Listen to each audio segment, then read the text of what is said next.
ছাত্র জনতার আন্দোলনের মুখে শেখ হাসিনার নেতৃত্বাধীন আওয়ামী লীগ সরকার পতনের পর থেকে আতঙ্কে ও জীবনের নিরাপত্তাহীনতায় ভুগছেন পুলিশ সদস্যরা। ইতিমধ্যে থানায় থানায় হামলা ও সহকর্মীদের হত্যার প্রতিবাদে অনির্দিষ্টকালের জন্য কর্মবিরতি ঘোষণা করেছে পুলিশের অধস্তন কর্মচারী সংগঠন।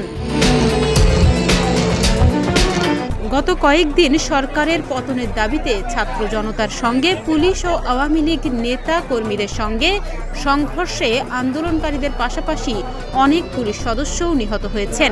ঢাকা সহ দেশের বিভিন্ন জেলায় কয়েকশো থানা ও পুলিশ স্থাপনায় অগ্নিসংযোগ ও ভাঙচুর করা হয়। সোমবার সরকার পতনের পর পুলিশ সদর দপ্তরেও অগ্নিসংযোগ করা হয়েছে। এমন অবস্থায় জীবনের শঙ্কা, থানায় হামলা ও সহকর্মীদের হত্যার প্রতিবাদে অনির্দিষ্টকালের জন্য কর্মবিরতি ঘোষণা করেছে বাংলাদেশ পুলিশ অধস্তন কর্মচারী সংগঠন। মঙ্গলবার রাজধানীর রাজারবাগ পুলিশ লাইনে বিক্ষোভ করে সংগঠনটি। এ সময় বিক্ষুব্ধ পুলিশ সদস্যরা নানা স্লোগান দিতে থাকেন। তাদের মূল দাবি, রাজনৈতিকভাবে তাদের যেন কেউ ব্যবহার করতে না পারে এবং সিনিয়রদের তাবেদারি না করা।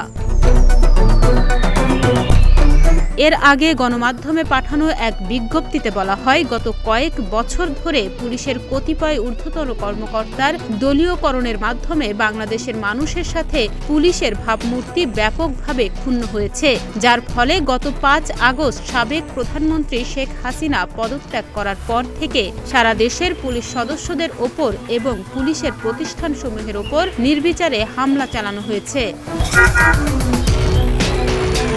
বিজ্ঞপ্তিতে আরও বলা হয়, এতে অসংখ্য পুলিশ সদস্য নিহত হয়েছে এবং প্রায় ৪৫০টি থানা ও ৭০টির মতো পুলিশ স্থাপনায় অগ্নিসংযোগ, ভাঙচুর, লুটপাট চালানো হয়েছে।